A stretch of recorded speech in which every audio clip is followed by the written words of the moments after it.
Imagina a seguinte cena. O professor da faculdade acaba de sortear os grupos para o trabalho de conclusão de curso, o temido TCC. O terror de todo estudante universitário. Exatamente. E aí, todo mundo se reúne na biblioteca para a primeira reunião do projeto. Alguém dá uma ideia de tema e, imediatamente todo mundo ao redor da mesa sorri e concorda. Ninguém questiona nada. Sim, ninguém levanta voz, ninguém aponta um único defeito na proposta. Tudo flui na mais perfeita paz. Parece um sonho, né? O cenário ideal para qualquer estudante que já está exausto. É uma ilusão muito sedutora. A busca por essa harmonia inquebrável, sabe? Onde todo mundo simplesmente balança a cabeça positivamente e o atrito não existe. Bom, a verdade inconveniente é que, segundo a psicologia do comportamento organizacional, esse grupo perfeito está, na verdade, fadado ao fracasso. Com certeza. Porque quando a gente mergulha a fundo nas dinâmicas de inovação e de mudanças, descobrimos que a ausência total de discordância não é um sinal de produtividade. Nossa, não mesmo. Pelo contrário, costuma ser o primeiríssimo sintoma de estagnação. E eu estou muito preparado para a gente destrinchar isso hoje. Eu também estou super animada. Porque é exatamente por isso que esse nosso mergulho profundo de hoje é tão crucial. A gente vai falar sobre gestão de conflitos. Um tema fascinante. Muito. E a missão aqui não é só ficar lendo teoria acadêmica sobre comportamento organizacional, sabe? É pegar essa mecânica da briga e traduzir para a realidade de quem nos ouve. Para a galera que sofre com aqueles seminários intermináveis. Exato. Ou projetos que parecem não sair do lugar. Nós vamos provar algo totalmente contraintuitivo hoje. O conflito não é o fim do mundo. Na verdade, ele é a matéria-prima da inovação. Ferramenta útil, precisamos primeiro entender como a nossa própria sociedade mudou a forma de enxergar a discordância. Certo, vamos analisar isso com calma, então. Porque, olha, nem sempre foi assim. Durante muito tempo, o conflito era visto como uma doença dentro de qualquer grupo. Se a gente voltar algumas décadas, lá pelas décadas de 30 e 40, a gente tinha a chamada visão tradicional. Que era bem rígida. Total. Nessa época, a própria palavra conflito, que vem do latim conflito, que significa embate físico, choque, carregava um peso terrível. Era sinônimo de destruição. De anarquismo até. A ideia era que, se uma equipe estivesse discutindo, isso representava uma falha direta. Tipo uma incompetência crassa de quem estava liderando, né? Exato. A visão tradicional tratava o conflito como uma anomalia, que precisava ser extirpada a qualquer custo. A ordem era suprimir a voz discordante e ponto. Só que o problema dessa abordagem é que ela ignora completamente a natureza humana. Completamente. E foi por perceber essa falha grotesca que entre o final dos anos 40 e ali por meados dos anos 70, a teoria evoluiu. Para a visão das relações humanas. Isso. Aqui, os estudiosos começaram a admitir que não dá para juntar 5, 10 ou 20 seres humanos numa sala e esperar que pensem da mesma forma. É impossível. Então o conflito passou a ser visto como uma consequência natural e inevitável da convivência. Olha, uma evolução, sem dúvida, passou de doença para um tipo de mal necessário. Exato, um mal necessário. Mas é na terceira etapa que o jogo vira completamente. A visão interacionista. E essa é a visão moderna, né? A que embasa as organizações mais inovadoras de hoje. Com certeza. A visão interacionista não apenas aceita que o conflito vai acontecer, como defende que o nível mínimo dele é absolutamente obrigatório. Obrigatório para que um grupo seja eficaz. Mas espera aí, quer dizer que se um grupo de estudos está trabalhando em paz, nós estamos fazendo um trabalho ruim? Muito provavelmente. Porque, o meu instinto natural é fugir de qualquer discussão. A teoria está me dizendo que eu devo procurar o atrito. O que é fascinante aqui é entender o porquê desse sim. Se um grupo está em total harmonia sem questionamentos, ele se torna apático. Ah, a galera vai no automático. Vai no automático. A primeira ideia, que convenhamos raramente é a melhor ideia, acaba sendo aceita por pura inércia. Ninguém quer ser o chato que discorda? Exatamente. A abordagem interacionista nos ensina que o atrito constante, desde que mantido num nível saudável, é o que mantém o grupo autocrítico e criativo. É o fogo que forja a boa ideia. E se a gente for buscar a raiz disso na psicanálise, o conflito é literalmente a base da nossa estruturação psíquica. Como assim? A psicanálise entra nessa jogada para explicar por que a gente gosta de bater boca em trabalho de faculdade? De certa forma, sim. A teoria psicanalítica mostra que o conflito é uma forma de autoafirmação do ego perante o outro que é diferente. Nossa, profundo isso. Nós somos seres complexos. Quando entramos num grupo, nós precisamos manifestar nossas vontades, nossos limites e percepções para afirmar nossa identidade. Entendi. Então, o conflito acontece porque eu me deparo com a sua visão de mundo, que é diferente da minha. E você precisa demarcar o seu espaço, tanto intelectual quanto emocional. É a força motriz do nosso aparelho psíquico. Sem esse choque, a gente perderia a nossa individualidade dentro do coletivo, né? Viraria todo mundo uma massa só. Perfeito. Sem atrito, não tem indivíduo. Isso muda totalmente a perspectiva. Mas aí vem a dúvida prática. Se a discordância vai acontecer, e se a gente precisa dela para testar nossas ideias e tirar uma nota máxima, como a gente separa a discordância que gera inovação daquela que destrói amizades de anos? Essa é a pergunta de $1 milhão. Porque todos nós já vimos grupos de estudos que terminaram em inimizades profundas de gente bloqueando no WhatsApp. E aí que entra uma taxonomia vital da psicologia organizacional. Nós precisamos separar os conflitos funcionais dos disfuncionais. Certo. Os funcionais são os construtivos, eles apoiam o objetivo do grupo. Os disfuncionais são os destrutivos, eles minam energia e paralisam a equipe. E para fazer essa separação na prática, a teoria nos entrega 3 categorias muito claras: o conflito de tarefa, o conflito de processo e o conflito de relacionamento. Vamos trazer isso para a realidade nua e crua de quem está tentando entregar um projeto. Vamos lá. O conflito de tarefa está focado no conteúdo, na substância do trabalho, certo? Exato. Então seria o grupo debatendo apaixonadamente se a melhor teoria para usar na introdução é a X ou a Y. Alguém diz que os dados estão defasados, o outro defende que são fundamentais. Isso mesmo. E a ciência diz que níveis baixos a moderados desse tipo de conflito são excelentes. Porque o conflito de tarefa ataca a ideia e não a pessoa. Perfeito. Quando vocês debatem intensamente a validade de uma teoria, vocês estão estressando o conceito até o limite. Estão encontrando furos lógicos antes que o professor ou o mercado de trabalho encontre. Esse embate intelectual enriquece o resultado final. O problema surge quando a gente escorrega para a segunda categoria, né? Que é o conflito de processo. Que é sobre como o trabalho vai ser feito. Na vida acadêmica, isso é a clássica briga sobre quem vai formatar as normas da ABNT. Quem vai montar a apresentação de slides, que dia da semana a reunião vai acontecer. E, curiosamente, a literatura diz que esse tipo de conflito precisa ser mantido num nível baixíssimo. Porque debater o processo é tão pior do que debater a tarefa. Porque debater o processo gera incerteza estrutural, sabe? E drena toda a energia cognitiva do grupo. Ah, faz sentido. Se vocês passam 3 horas de uma reunião discutindo quem é o responsável por revisar a bibliografia, o cérebro de vocês se esgota antes mesmo de lerem a primeira página. Ninguém sabe qual é o seu papel, o cronograma fica nebuloso e a ansiedade de todo mundo dispara. Um conflito de processo prolongado é disfuncional porque rouba o tempo precioso que deveria ser investido no conflito de tarefa. Total. E aí chegamos no chefão final dos problemas em grupo, o conflito de relacionamento. O mais perigoso de todos. Traduzindo para o mundo real, é quando você simplesmente não suporta a personalidade da pessoa que está sentada na sua frente. E a teoria é categórica, né? Esse é quase sempre disfuncional. Quase sempre. Se conectarmos isso a um cenário mais amplo, o conflito de relacionamento é tóxico porque ele destrói a compreensão mútua. Como assim? Veja bem, no conflito de tarefa eu ouço a sua ideia e discordo dela. No conflito de relacionamento, o atrito de personalidades cria uma hostilidade tão grande que uma barreira emocional se ergue. O afeto negativo bloqueia a cognição. Exato. Ou seja, eu já nem escuto mais a sua ideia. Eu rejeito o que você diz simplesmente porque foi você quem disse. Nossa, pesado.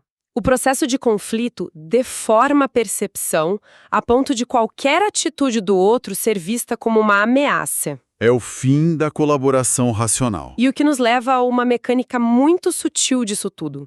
Porque as pessoas não acordam num belo dia, chegam na biblioteca e começam a gritar umas com as outras, do nada. Não, existe uma escalada de intensidade aí. É como se a temperatura da água fosse subindo bem devagar.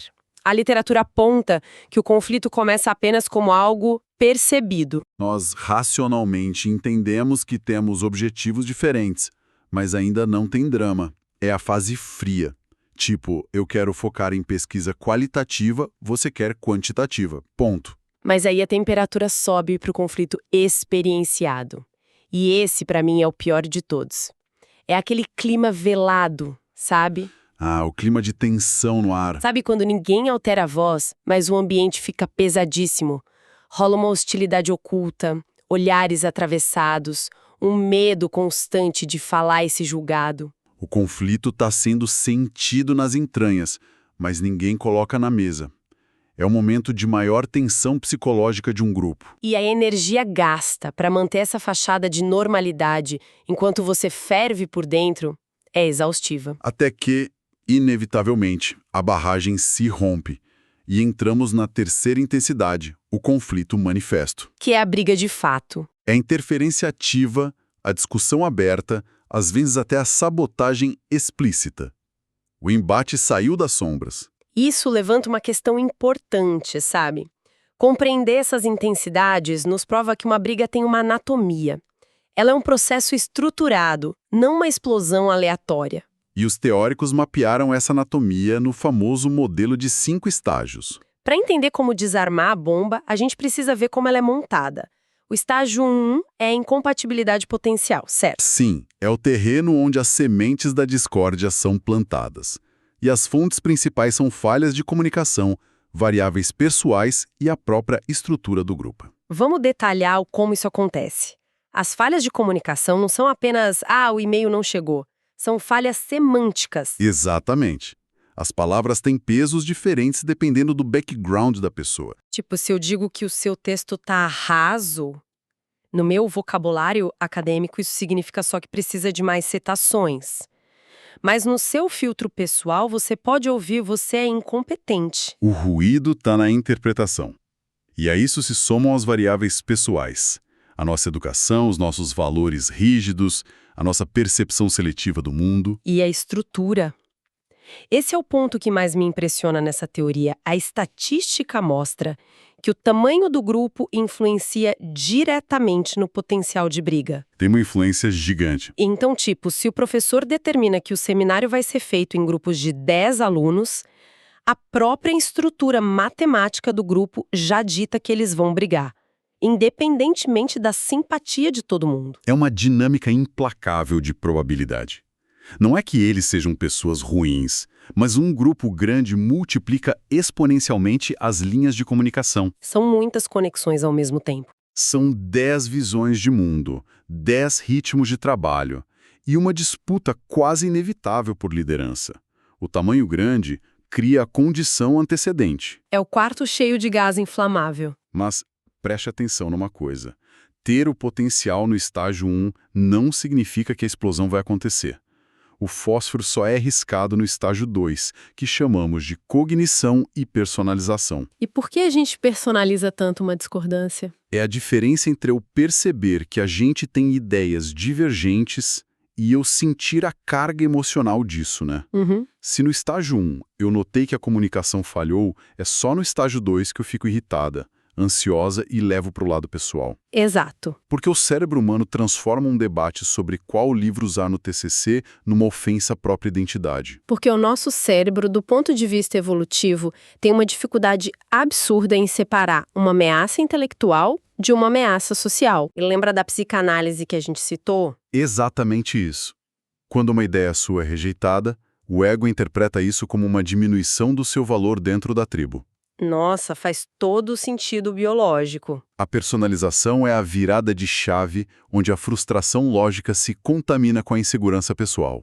E uma vez que o conflito se torna sentido, ou seja, carregado de afeto negativo, nós somos empurrados para o estágio 3, que são as intenções. Onde decidimos, consciente ou inconscientemente, como vamos agir em relação àquilo. A gente pode competir, buscando vencer a qualquer custo, podemos colaborar, tentando resolver o problema de fundo para satisfazer a todos. Podemos evitar, fingindo que nada aconteceu e sumindo. Podemos nos acomodar, abrindo mão de tudo só para acabar logo com aquilo. Ou podemos conceder, onde todo mundo perde um pouco para chegar num meio termo. E essa intenção interna é o que vai guiar o estágio 4, o comportamento. E é no estágio do comportamento que a mágica ou a tragédia acontece aos olhos de todo mundo, né?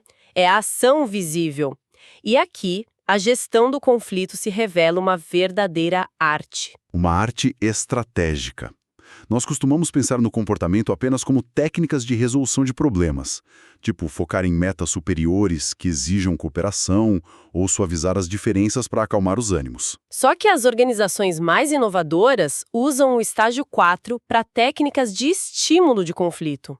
E é aqui que a coisa fica realmente interessante. Elas jogam gasolina. Nós não precisamos ser apenas os bombeiros apagando o incêndio.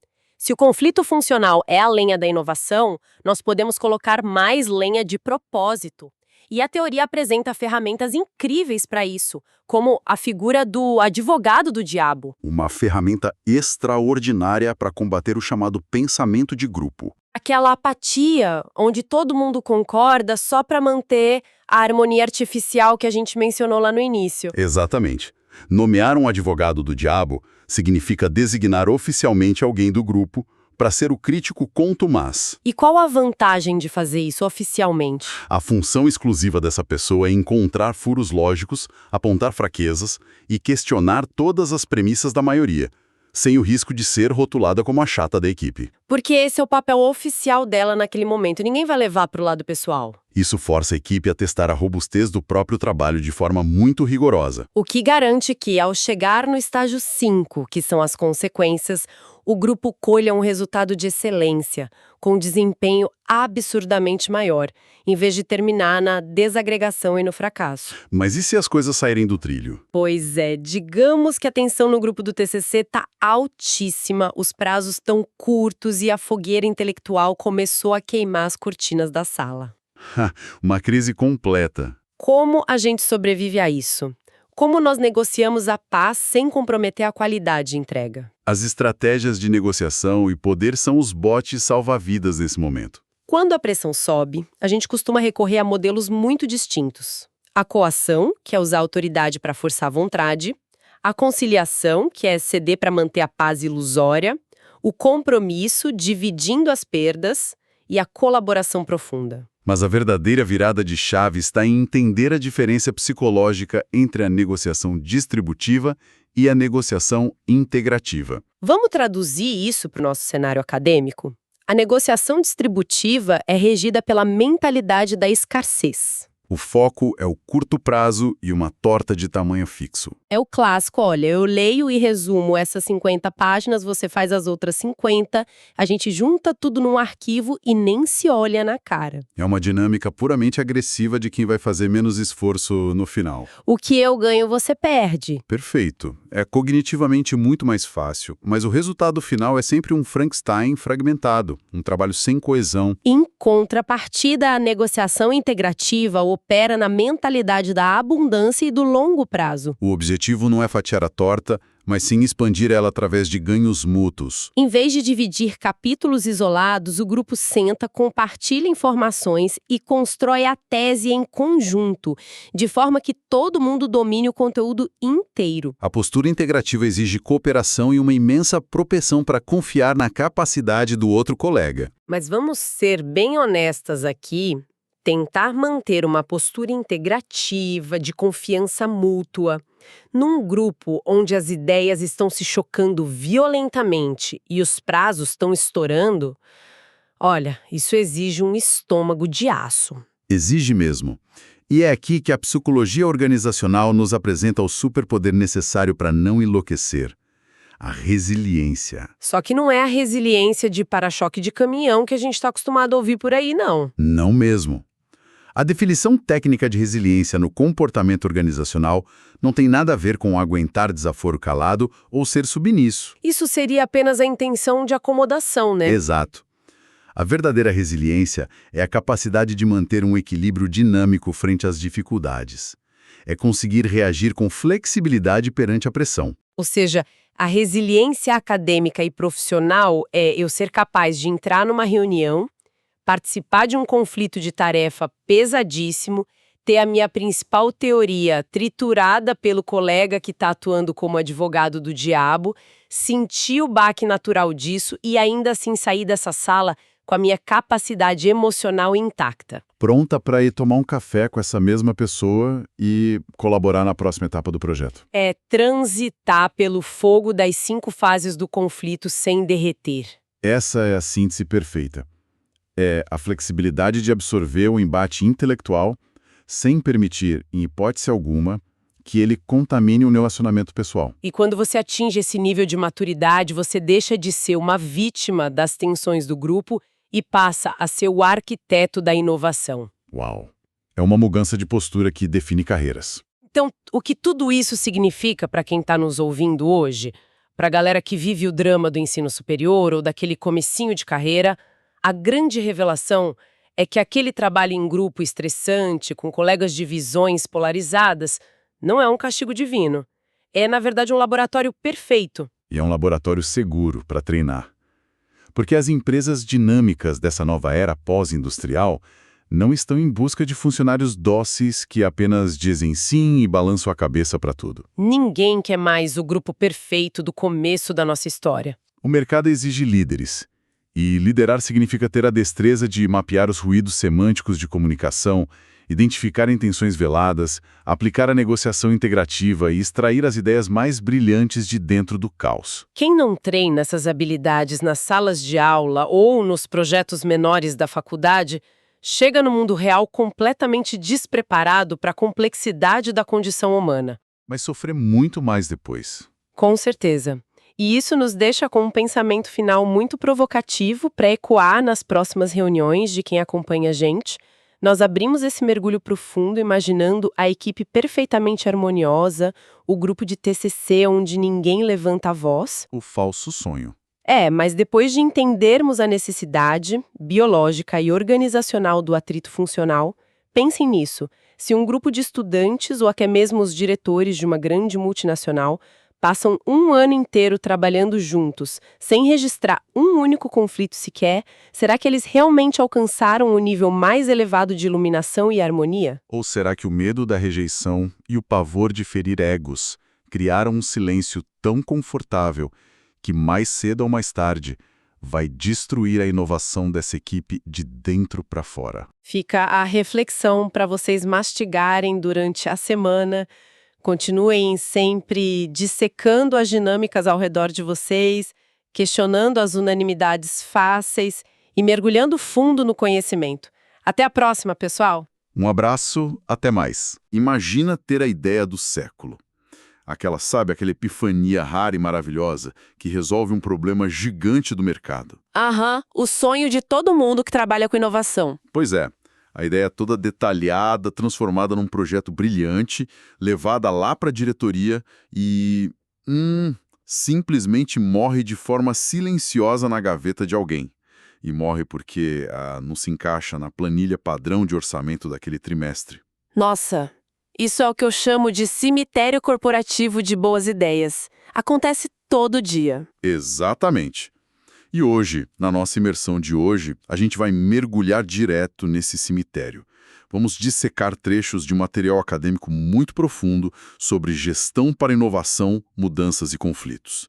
E a missão aqui não é só ficar lendo teoria, tá? Com certeza não. A ideia é ir para a prática. Sim, é decodificar o porquê de empresas lotadas de mentes geniais irem à falência. Enquanto, por outro lado, organizações com uma disciplina implacável dominam o mercado global.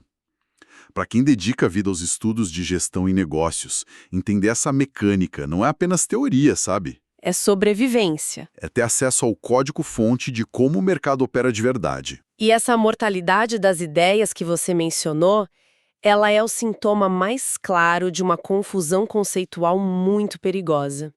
Tem uma falsa premissa no mundo corporativo de que basta contratar pessoas muito imaginativas, colocar todo mundo numa sala colorida, com puffs e... a mágica acontece sozinha. Os famosos escritórios divertidos do Vale do Silício, né? Exato. Mas o material que a gente está explorando hoje traça uma linha divisória impiedosa, uma linha clara entre o que é ser meramente criativo e o que significa, na prática mesmo, ser inovador. Essa distinção é literal.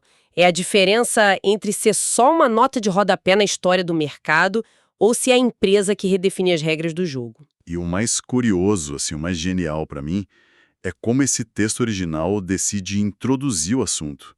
Antes mesmo de falar sobre conglomerados multinacionais, o material lança um conselho voltado diretamente para a vida acadêmica, para a vida de quem estuda.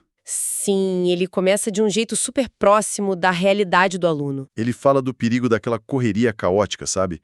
Aquele clássico hábito desesperado de deixar para absorver todo o conteúdo na madrugada, na véspera da prova final, em vez de construir uma rotina sistemática e diária. Ok, vamos desvendar isso, porque essa analogia logo de cara é brilhante. É uma ponte mental perfeita. Fazer uma maratona de estudos na base do desespero e do café antes do exame é a mesmíssima coisa que uma empresa tentando ter uma ideia genial de última hora para salvar o trimestre. A criatividade caótica pode até te dar um pico de energia, mas é a disciplina de um sistema organizado que transforma pequenas faíscas num fogo contínuo. E o mercado, assim como a vida acadêmica, pune a falta de organização. A falta de um sistema previsível cobra seu preço, seja no boletim do semestre ou num relatório de lucros no fim do ano. O mercado é absolutamente implacável com o improviso. Não tem margem para o amadorismo, né? Nenhuma. Quando uma organização deixa para desenvolver novas soluções só quando a crise já se instalou, o que geralmente acontece quando o concorrente acaba de lançar um produto muito melhor, aí o desespero substitui a estratégia. E o ambiente desorganizado cria gargalos que ninguém vê. Gargalos invisíveis, que travam tudo. Exato. Mesmo que a equipe tenha propostas geniais, simplesmente não tem um canal de aprovação rápido, não tem orçamento separado para testes, não tem tolerância ao erro, a inovação exige um espaço permanente na estrutura da empresa. Assim como o aprendizado exige um espaço sagrado na rotina diária de quem busca dominar uma área de conhecimento. Faz todo sentido. E isso obriga a gente a olhar para a raiz exata do problema. Olhar para como tratamos essas palavras no dia a dia. A fonte faz um resgate etimológico indo lá no latim, que é libertador de ler. Sim, a diferença das palavras na origem. A palavra criatividade vem do latim creare. Significa criar, inventar. É puramente o processo cognitivo de gerar ideias originais. Tudo acontece no cérebro, na abstração. Por outro lado, inovação vem de innovare, e essa palavra carrega um peso muito maior, que é o peso de alterar a realidade, introduzir novidades na prática. É uma separação bem brutal quando a gente para pensar. Brutal.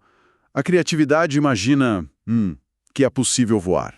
A inovação vai lá, constrói o avião de metal, testa a aerodinâmica, contrata o piloto e vende as passagens para quem quer voar. E o que é fascinante aqui é entender a bagagem histórica disso.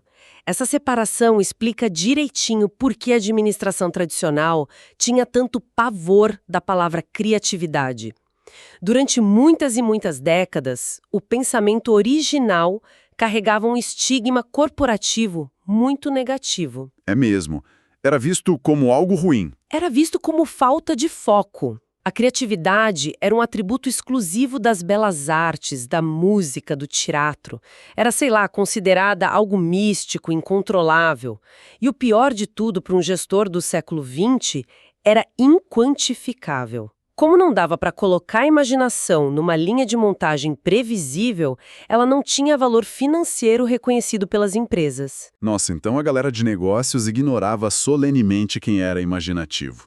E quando foi que essa chave virou? A mudança veio quando a psicologia moderna começou a mapear mente humana de forma empírica.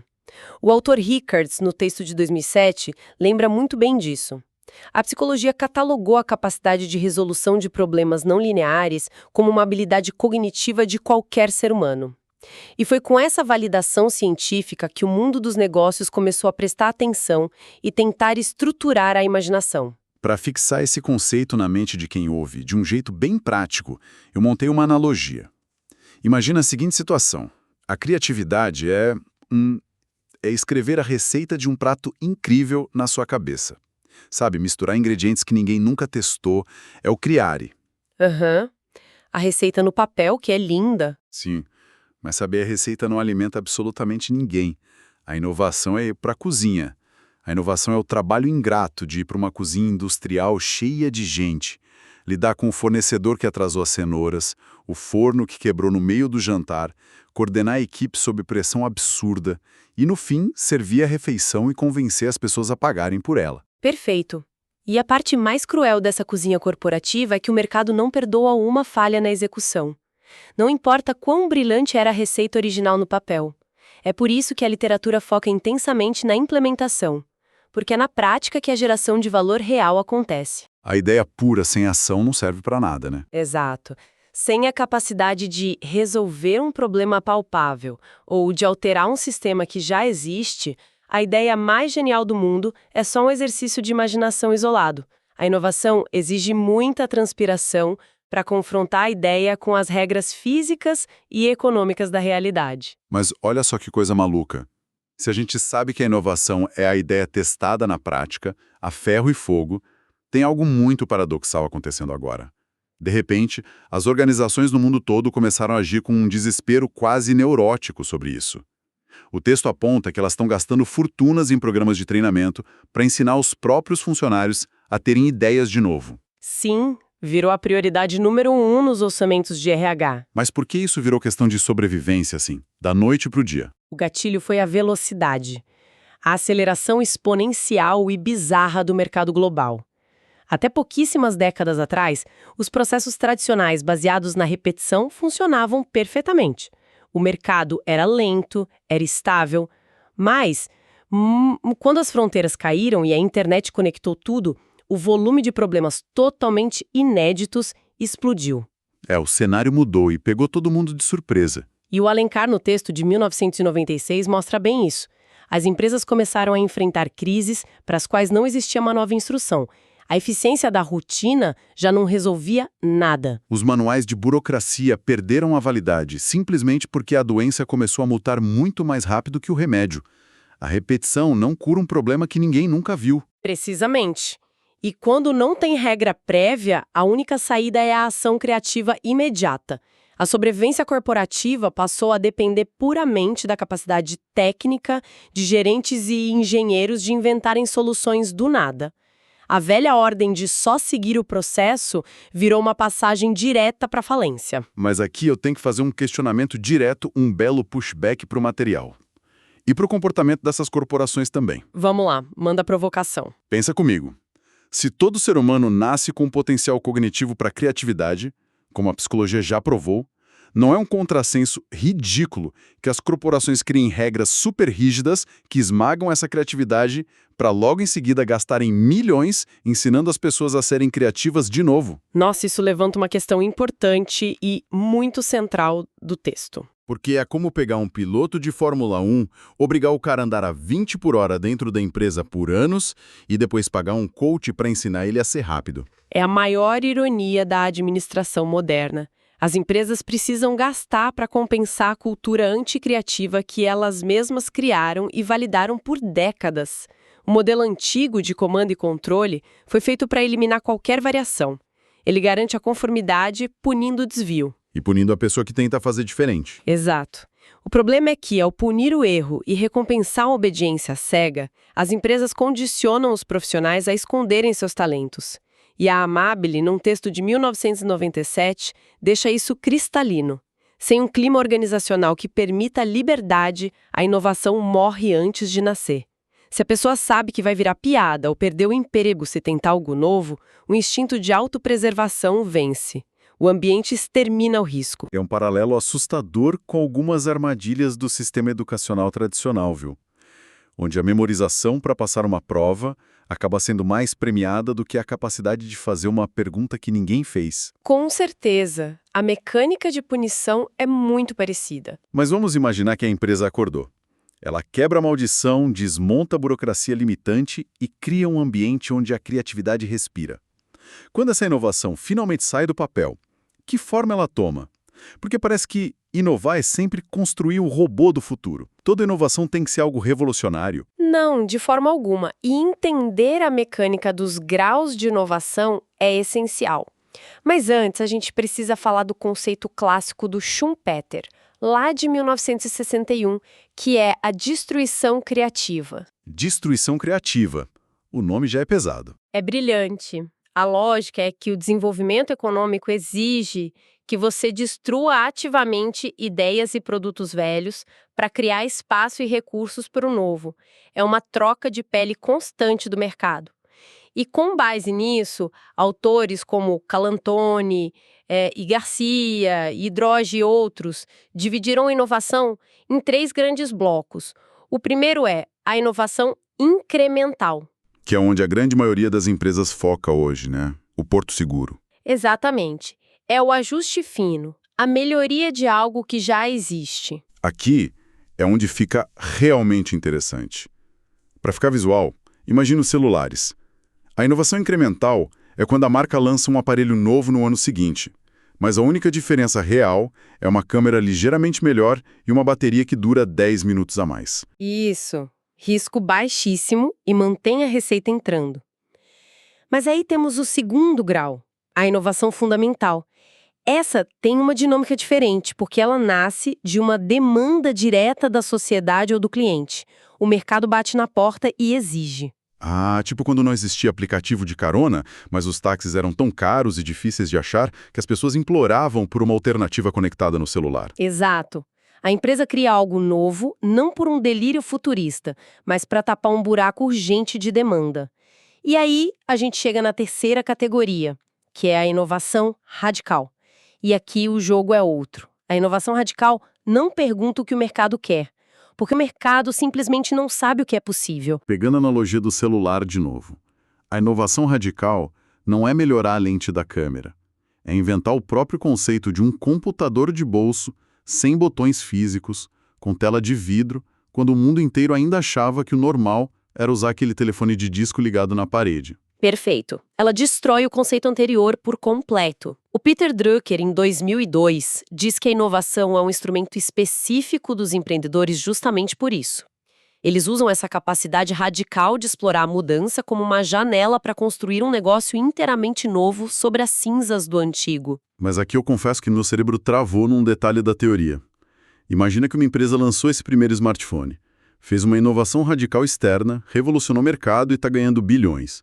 Se o público abraçou o produto, por que a empresa que o criou precisaria sofrer internamente com isso? Como assim sofrer? Ué, o time está ganhando, a lógica seria só abrir champanhe, pagar os bônus da equipe e continuar operando como sempre.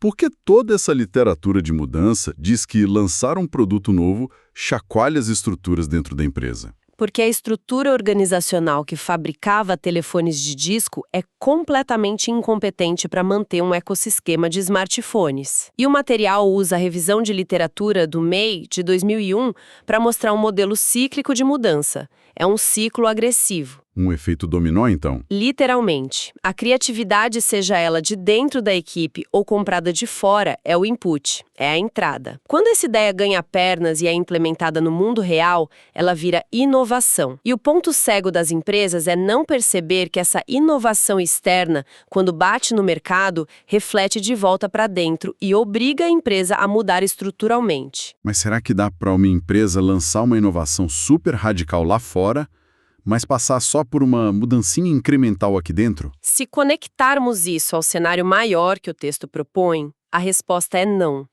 Se a inovação foi apenas incremental, tipo a câmera do celular, a mudança interna é só o que eles chamam de convergente. O RH ajusta uma planilha, o pessoal faz um cursinho de fim de semana e a hierarquia continua a mesma. Mas e quando é radical? O tal do smartphone no mundo de disco. Aí, a mudança organizacional é radical também. É de segunda ordem. O Petrini, em 1998, deixa bem claro que falta ação nas empresas. E agir radicalmente significa quebra total com o passado. O departamento inteiro que fabricava os discos de plástico do telefone antigo, ele deixa de existir da noite para o dia. E os gerentes daquele setor perdem todo o poder político dentro da organização. Nossa, vira uma guerra pela sobrevivência dos cargos, né? O cara que mandava na fábrica de plástico vai tentar sabotar o smartphone antes mesmo dele nascer, porque sabe que vai ser demitido. Exatamente. A inovação exige repensar cultura e estrutura de poder.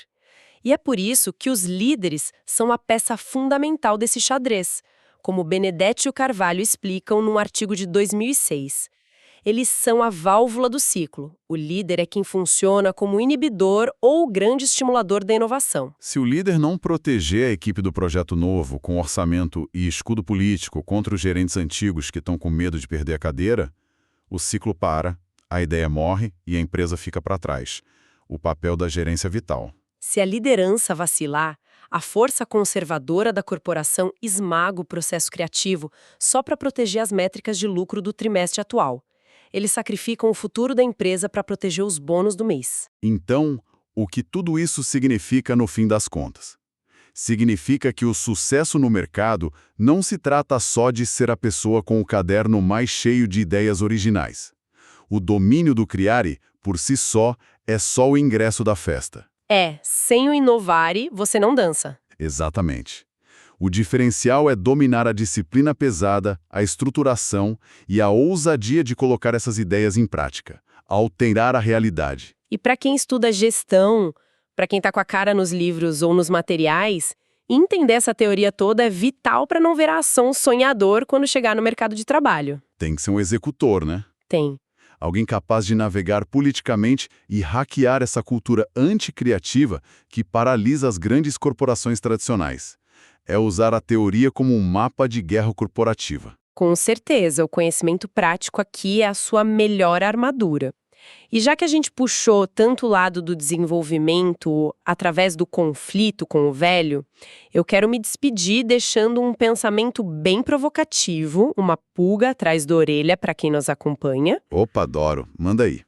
A gente viu através da visão do Schumpeter que o desenvolvimento e o progresso econômico exigem inevitavelmente a destruição criativa. É preciso destruir ativamente os conceitos velhos para dar espaço ao novo, certo? Certo, implodir o que não funciona mais.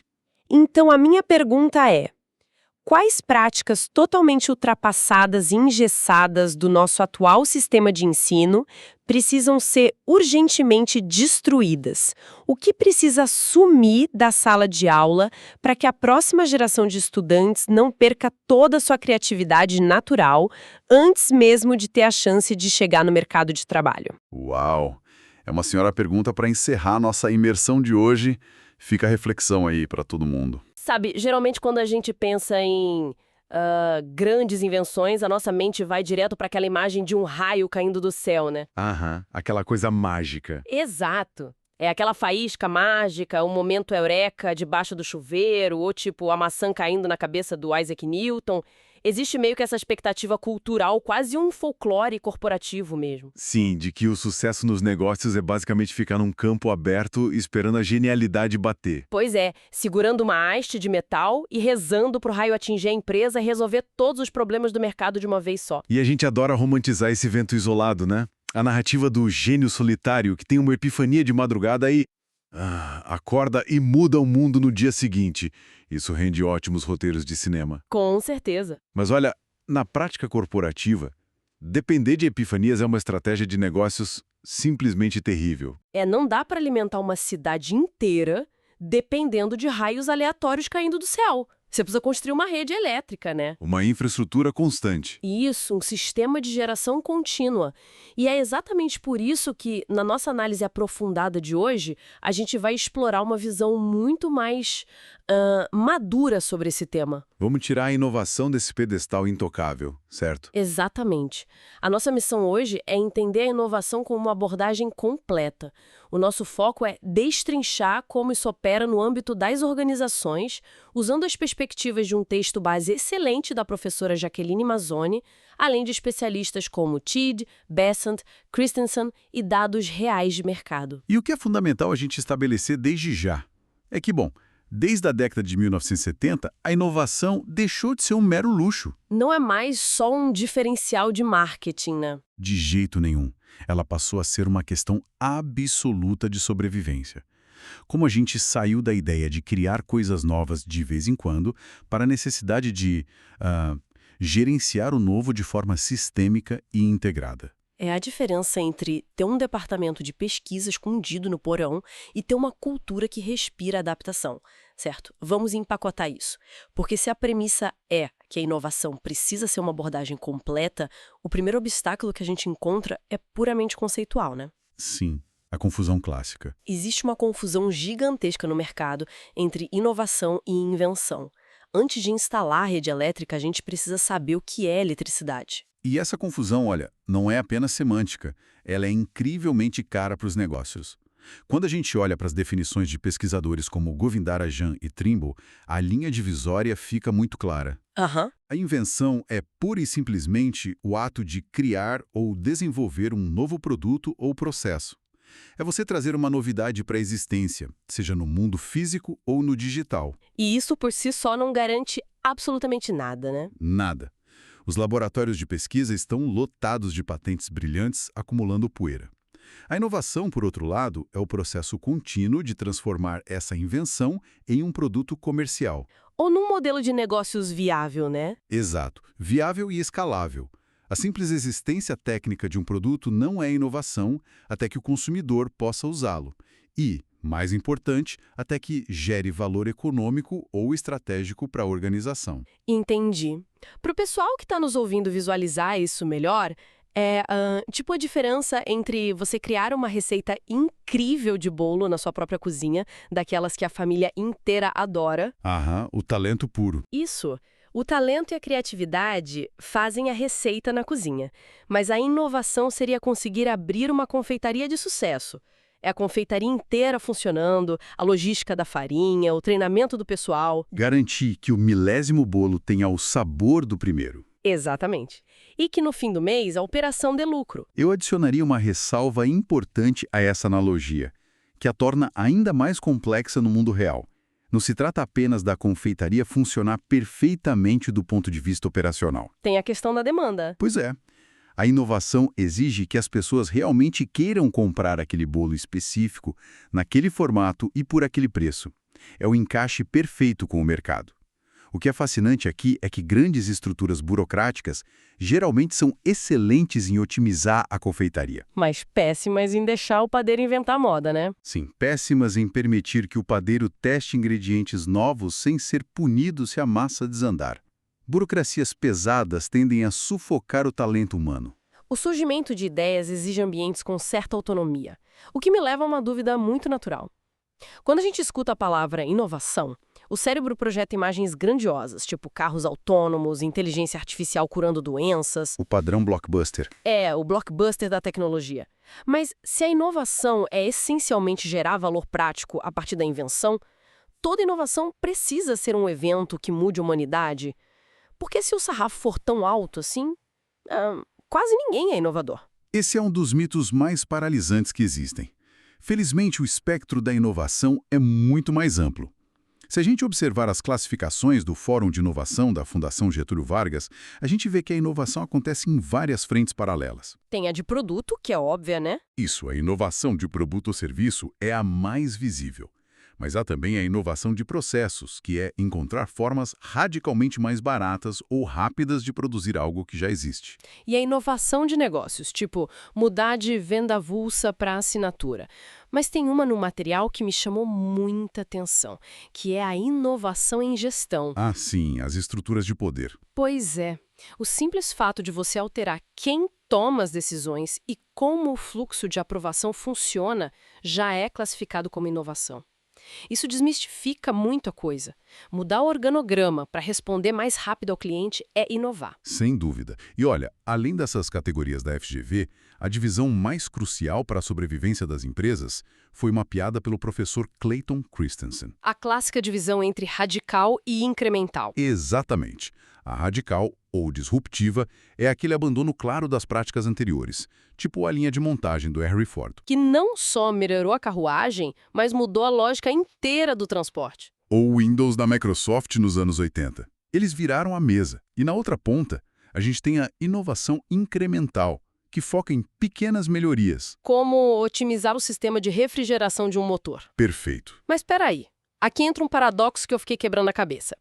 Se a inovação radical é a que muda o jogo, que cria impérios, por que uma diretoria gastaria tempo e dinheiro com inovações incrementais numa coisa chata, como esfriar um motor? Parece perda de tempo. Na verdade, focar apenas na inovação radical é uma das formas mais rápidas de falir uma empresa. Sério? Sim, se conectarmos isso com o quadro geral, a inovação incremental é o que paga os boletos hoje. O Christensen avisa muito sobre o perigo desse desequilíbrio. O desafio da liderança é ser ambidestro.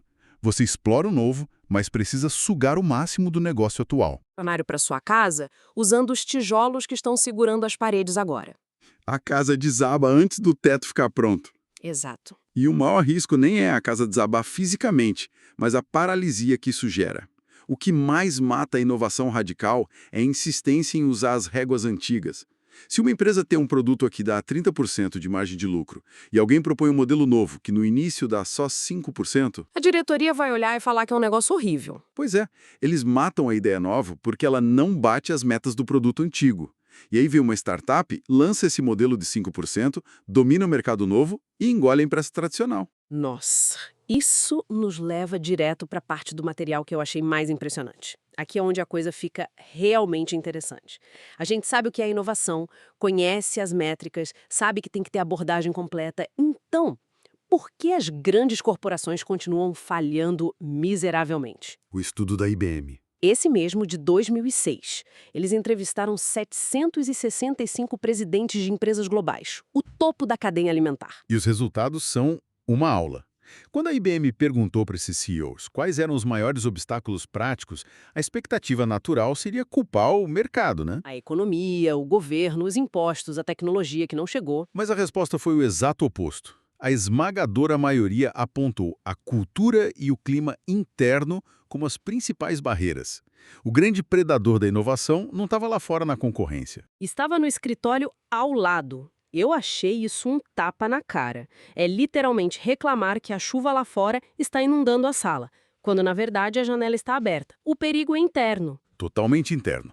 Fatores como a complacência pelo sucesso atual. A empresa vai tão bem que perde a fome de arriscar. E a hesitação em perder os lucros presentes, né? Sem falar daquela burocracia sufocante que exige certeza absoluta antes de aprovar qualquer coisa. E a gente precisa entender que a burocracia é tipo o sistema imunológico da empresa. A função dela é identificar qualquer coisa fora do padrão e atacar para manter o organismo estável. E a inovação é uma quebra de padrão. É uma anomalia, então o sistema ataca a ideia inovadora. Com comitês, planilhas intermináveis até a ideia morrer de exaustão. E o relatório da IBM traz uma boa e uma má notícia sobre isso. Qual é a boa? A boa é que, sendo fatores internos, os líderes têm total controle sobre eles. Eles não dependem do governo para mudar como aprovam projetos. A má notícia é que mudar a cultura de uma empresa é um pesadelo monumental. Porque exige algo que o mercado odeia, né? Tolerância ao erro. Exato. Não é celebrar o fracasso, mas reduzir o estigma e o medo de punição. O funcionário precisa testar sem pânico de ser demitido. E descendo do nível da presidência para o dia a dia, como isso funciona?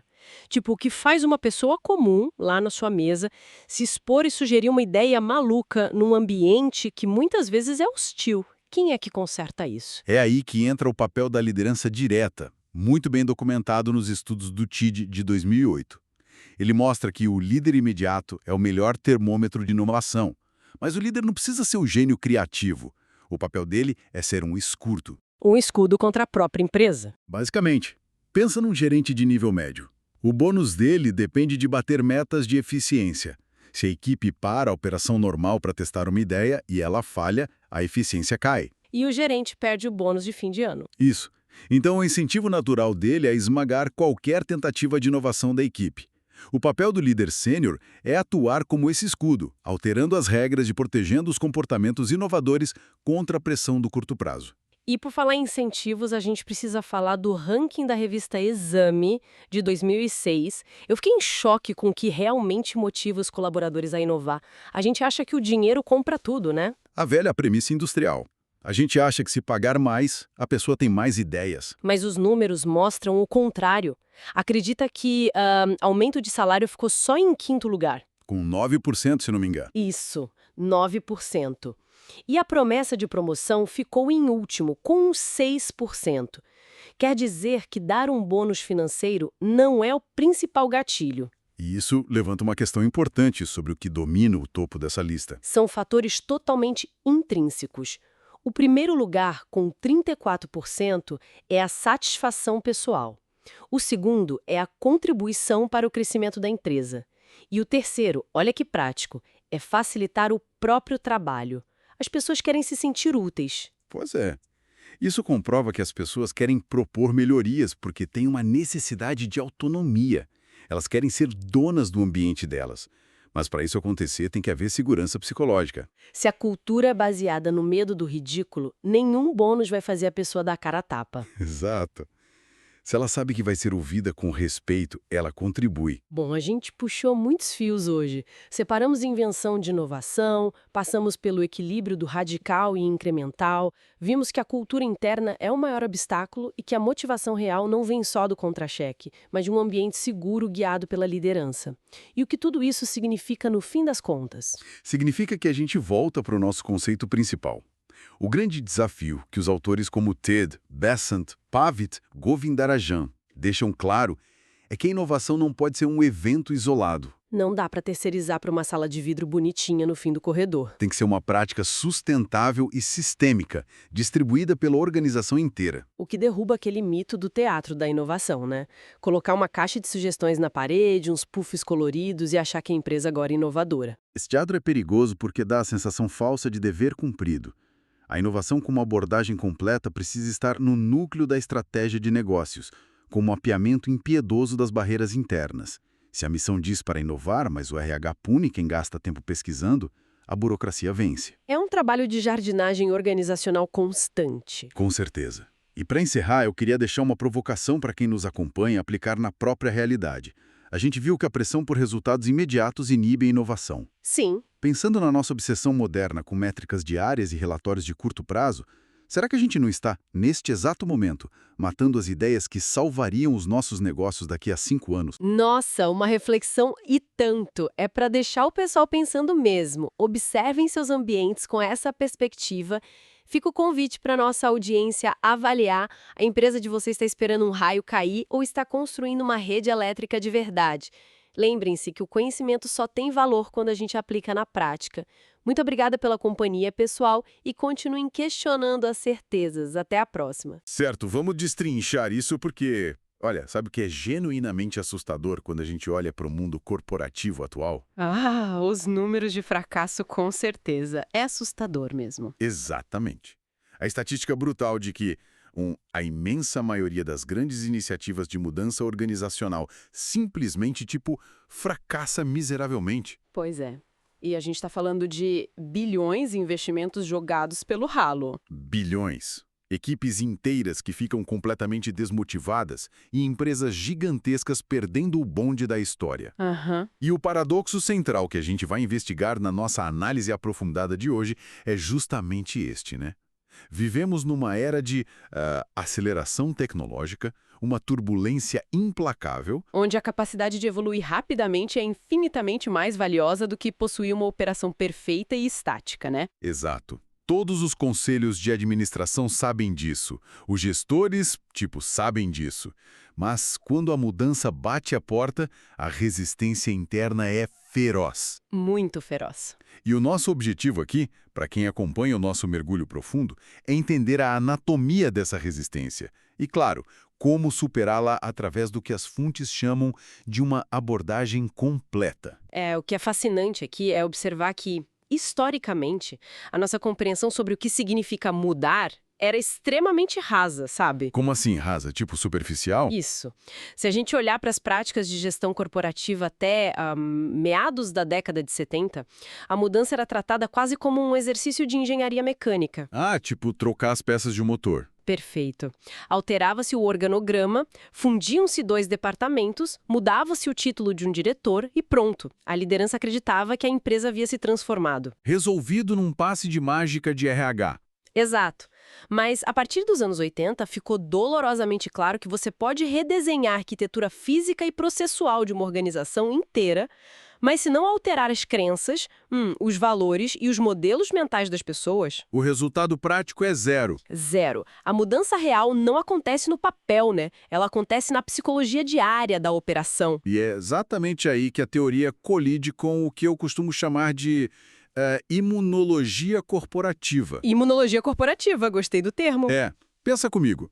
Quando uma força desestabilizadora externa exige que a empresa mude, digamos, o surgimento de uma inteligência artificial que automatiza o serviço principal deles, essa necessidade de evolução bate de frente com uma estrutura que foi desenhada especificamente para repelir variações.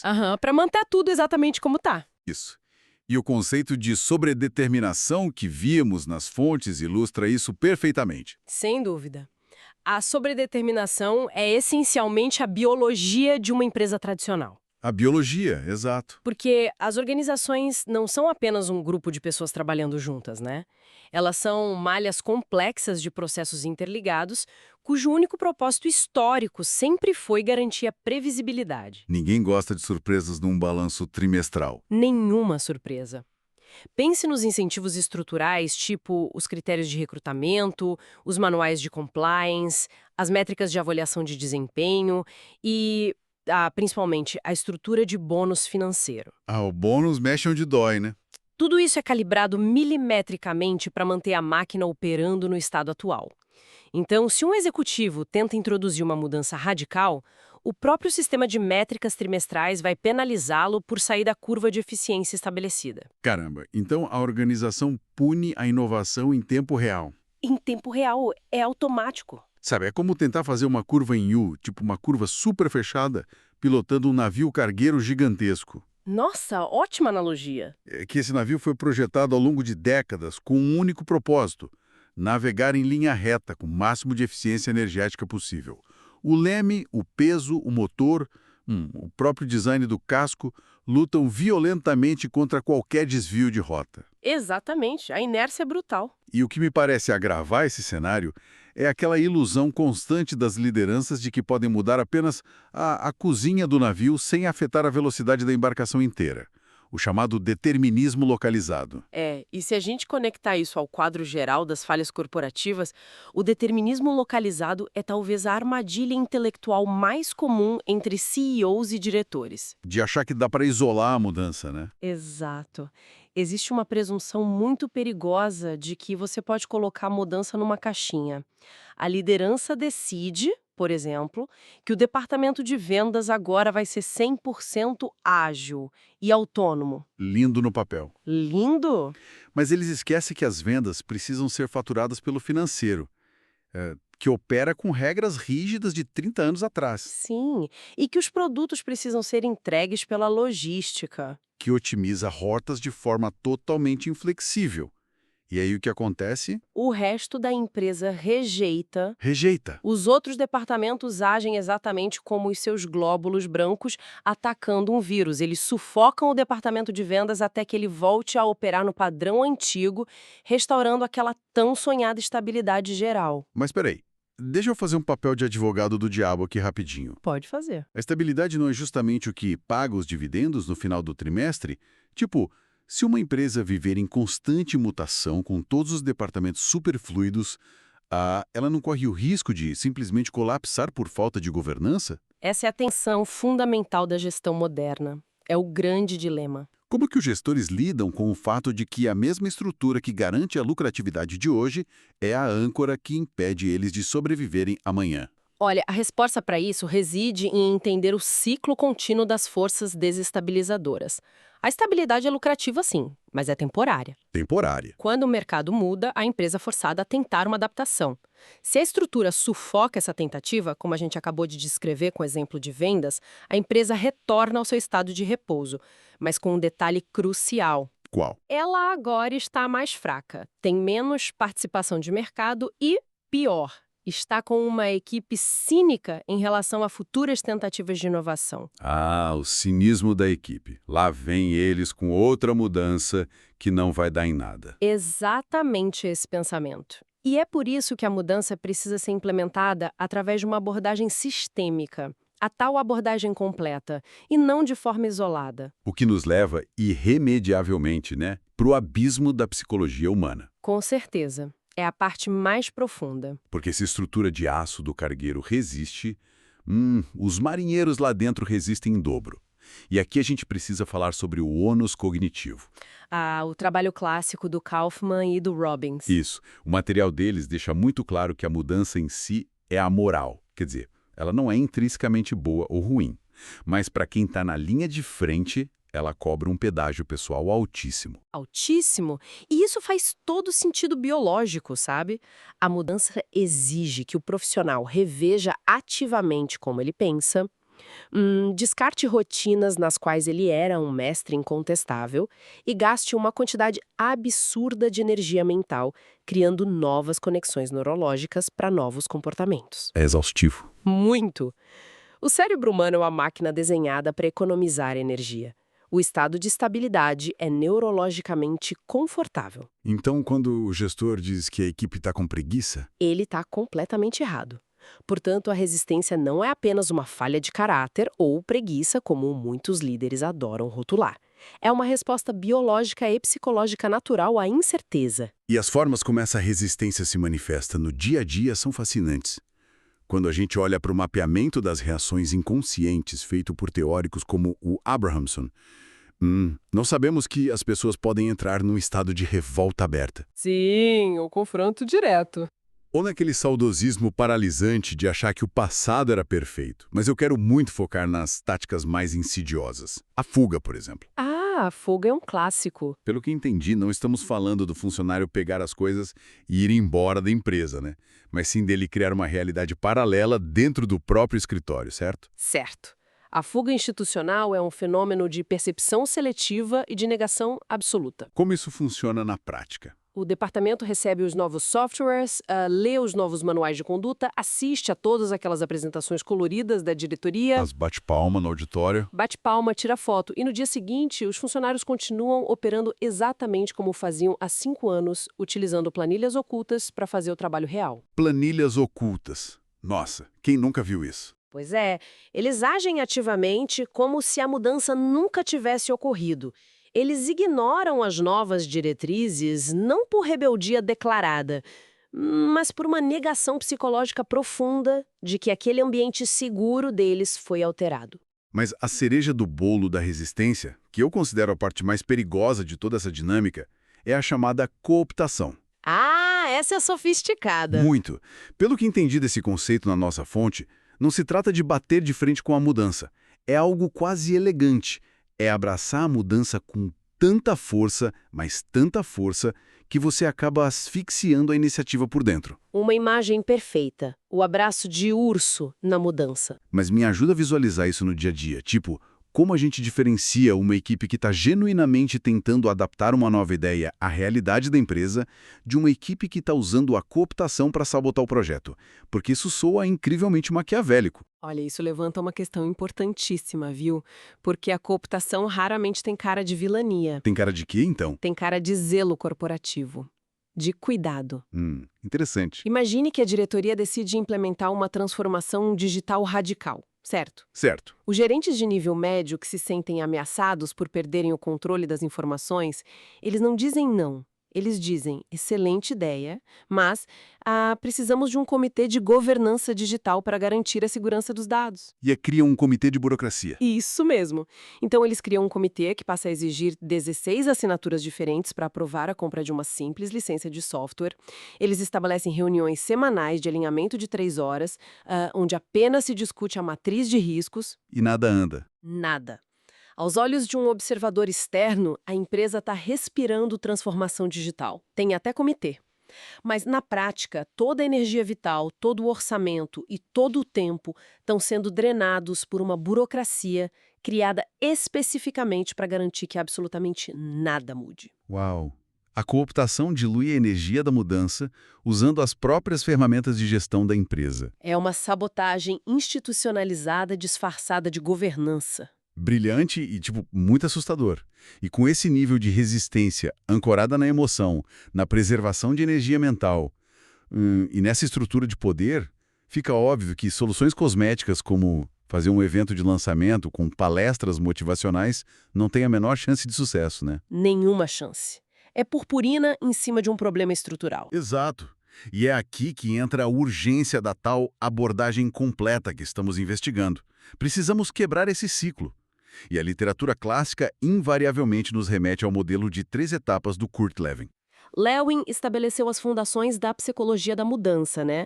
Com o conceito de descongelamento, mudança e recongelamento. Isso. E o primeiro passo, o descongelamento, é de longe o mais crítico, porque trata da desconstrução do paradigma vigente. Para quem acompanha a área de gestão, nós conhecemos esse modelo clássico, mas confesso que a velha metáfora do bloco de gelo que precisa ser derretido sempre me pareceu muito limpa, sabe? Muito passiva para a carnificina que é o mundo corporativo. O gelo derretendo soa até pacífico. Pois é. Na prática, o descongelamento numa mega corporação me soa menos como derreter gelo e mais como tentar reescrever o código-fonte fundamental de um software legado hipercomplexo. Enquanto o sistema inteiro ainda está online. Exatamente. Rodando e processando milhões em pagamentos ao vivo. Nossa, essa é uma atualização perfeita da metáfora. E o que torna essa reescrita do código-fonte tão volátil é justamente a carga emocional envolvida. O descongelamento requer que a liderança crie intencionalmente um ambiente onde os indivíduos sejam forçados a enxergar as discrepâncias e falhas do modelo atual. Mostrar que o que eles fazem não funciona mais. Sim, você precisa mostrar que o sistema legado não suporta mais o tráfego moderno. Mas tenta imaginar a dor psicológica de sentar de frente para um especialista sênior, alguém que passou, sei lá, os últimos 15 anos refinando um processo até a perfeição e dizer para ele, a sua expertise máxima tornou-se o nosso gargalo. O que você faz de melhor não serve mais. O grau de trauma pessoal é gigantesco, né? Imenso. Se isso não for feito com um suporte empático massivo e muita segurança psicológica, você engatilha imediatamente aquelas táticas de fuga e cooptação de que a gente acabou de falar. Faz todo sentido. E é por isso que, depois que você consegue introduzir a nova mentalidade, os novos comportamentos na fase de mudança, o Lewin fala sobre o recongelamento. A consolidação? Mas eu questiono isso no cenário atual. Tipo, recongelar faz sentido hoje. Se o mercado global muda a cada 6 meses, tentar solidificar um novo estado estático não é assinar a própria sentença de morte para a próxima crise. Boa pergunta. E olha, se a gente interpretar recongelar como criar uma nova burocracia engessada, assim seria um desastre absoluto. A gente voltaria para o cargueiro que não vira. Exato. O que a teoria moderna extrai dessa etapa de Lewin hoje é o recongelamento da capacidade de adaptação. Você não está solidificando um novo processo rígido. Entende? Você está institucionalizando a agilidade como novo normal. Ah, interessante. É criar mecanismos, novas métricas de remuneração e novos critérios de promoção que recompensem um indivíduo por abraçar a inovação contínua. Você recongela a mentalidade fluida. Mostrando para o profissional que a adaptabilidade agora é a principal moeda de valor para a carreira dele ali dentro. Perfeito! Bom, isso faz muito mais sentido. Mas o Lewin nos dá apenas a fundação psicológica, a base. Quando precisamos descer essa teoria para o chão de fábrica das megacorporações repletas de egos e pressões de acionistas, nós precisamos dos guias táticos. E é fascinante observar o atrito e a complementariedade entre os frameworks de John Kotter e Benoit Grouard para construir essa abordagem completa. São duas visões que se completam lindamente na prática. Sim. E a gente não vai recitar os 8 passos do Kotter ou as 10 chaves do Grouard, porque quem estuda inovação já tem isso decorado, né? O que realmente importa aqui é como eles se cruzam. O Kotter é muito focado na estrutura e no ímpeto, criar senso de urgência, formar alianças poderosas, remover obstáculos. Enquanto o Grouard, por outro lado, foca na dimensão cruamente humana e política da transição. E é na interseção desses dois autores que a verdadeira mágica da abordagem completa acontece, não é? Sem dúvida. Se a gente pegar, por exemplo, a insistência do Kotter em gerar vitórias a curto prazo... Os famosos quick wins. Isso. Podemos analisar essas vitórias sob a lente da gestão de poder proposta pelo Grouard. Numa visão superficial, vitórias de curto prazo servem apenas para enfeitar relatórios trimestrais e manter os investidores calmos.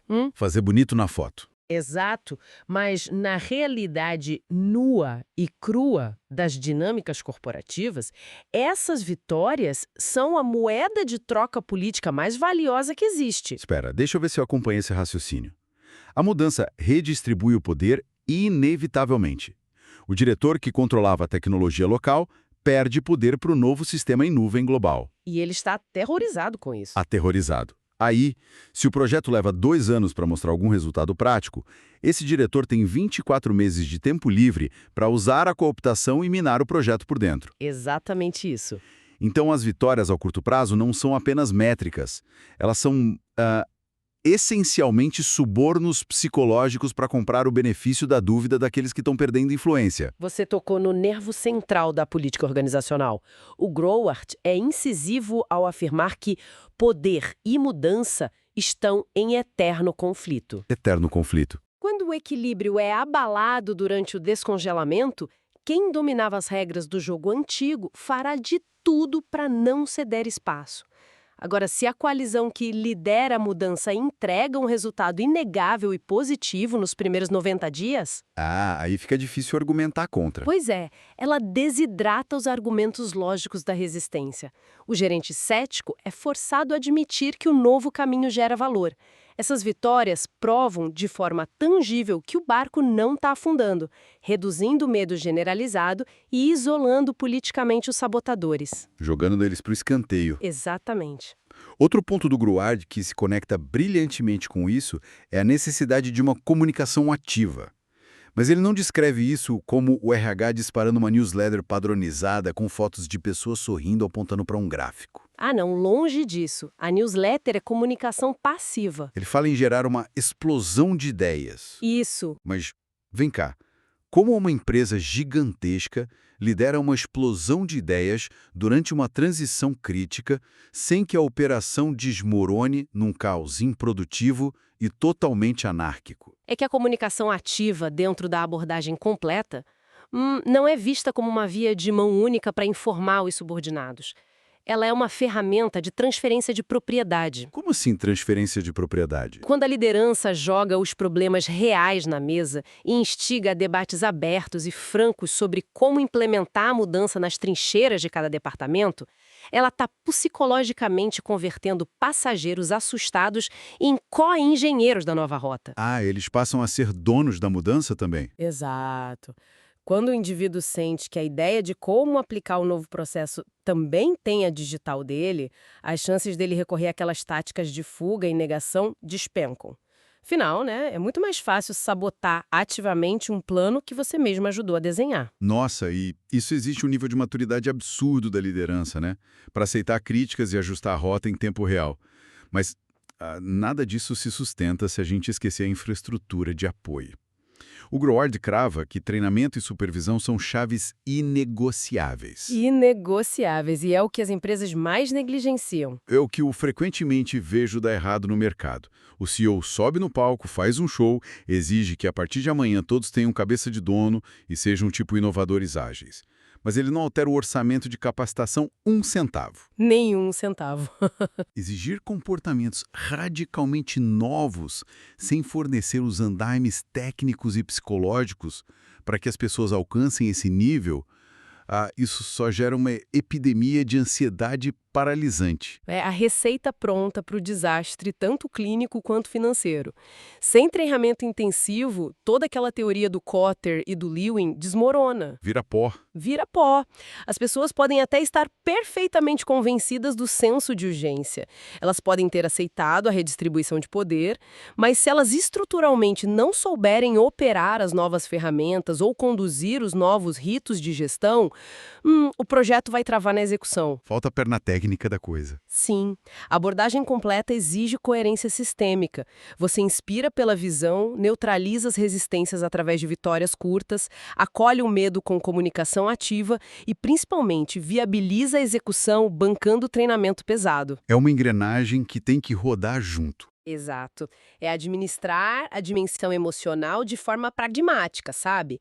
Ignorar o medo, a angústia ou a sensação de intimidação da equipe é como tentar navegar no oceano decidindo simplesmente ignorar as correntes marítimas. Você vai afundar. Você vai ser arrastado por elas invariavelmente. Chegando ao fechamento de mais esta investigação, o que consolida as teorias que a gente cruzou aqui hoje é uma constatação inevitável, né? A transformação não é um evento com data para terminar. O mundo vai continuar desestabilizando os modelos de negócio numa velocidade cada vez maior, o que é uma inovação disruptiva na terça-feira, vira uma commodity básica na quinta. Pois é. E para sobreviver a essa realidade sem enlouquecer as equipes, a gente precisa abandonar alguns mitos corporativos muito perigosos. Como qual? O Kotter, por exemplo, no trabalho dele sobre o coração da mudança, ele alerta que o arquétipo do líder visionário solitário, Aquela figura messiânica, estilo Steve Jobs. essa mesma, aquela pessoa que, sozinha, arrasta a empresa inteira para o futuro. Isso não tem mais eficácia em organizações de alta complexidade. A mudança sustentável exige uma coalizão poderosa, um grupo unido, respeitado e com capital político espalhado por diversos níveis hierárquicos. Faz todo sentido. Um gênio sozinho não vira o cargueiro. Não vira. Além disso, o Groward nos lembra que liderar mudanças deixou de ser uma questão de intuição ou, bom senso gerencial.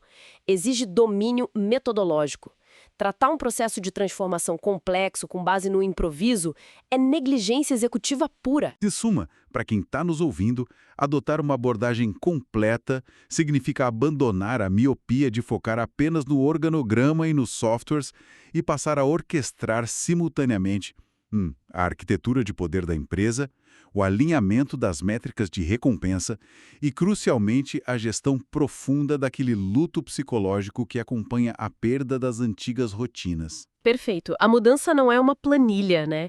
Ela é um ecossistema complexo de emoções humanas, política interna e readaptação contínua. Uma teia viva.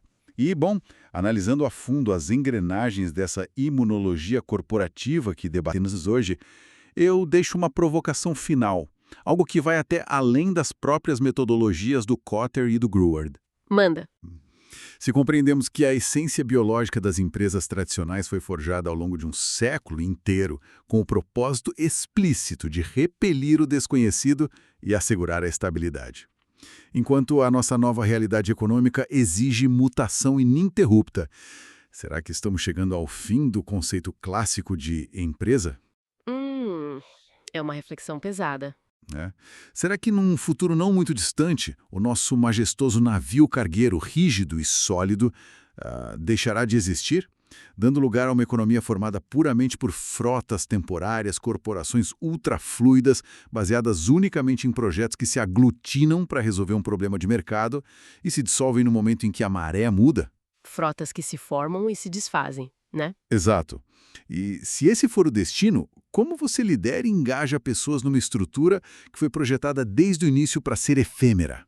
Como gerar comprometimento na fluidez total. Essa é a grande questão. Definitivamente um paradigma denso para se refletir até o nosso próximo mergulho profundo. Obrigado pela parceria de hoje. Eu que agradeço. Até a próxima. Bom, imaginem a seguinte cena. O CEO de uma empresa convoca aquela reunião geral. Todo mundo se acomoda no auditório ou, entra na chamada de vídeo. Aí a liderança sobe no palco, passa para o próximo slide e a tela pisca com uma única palavra, gigante. Inovação. E a plateia bate palmas, né? O clima parece super de celebração. Exatamente, o discurso é lindo.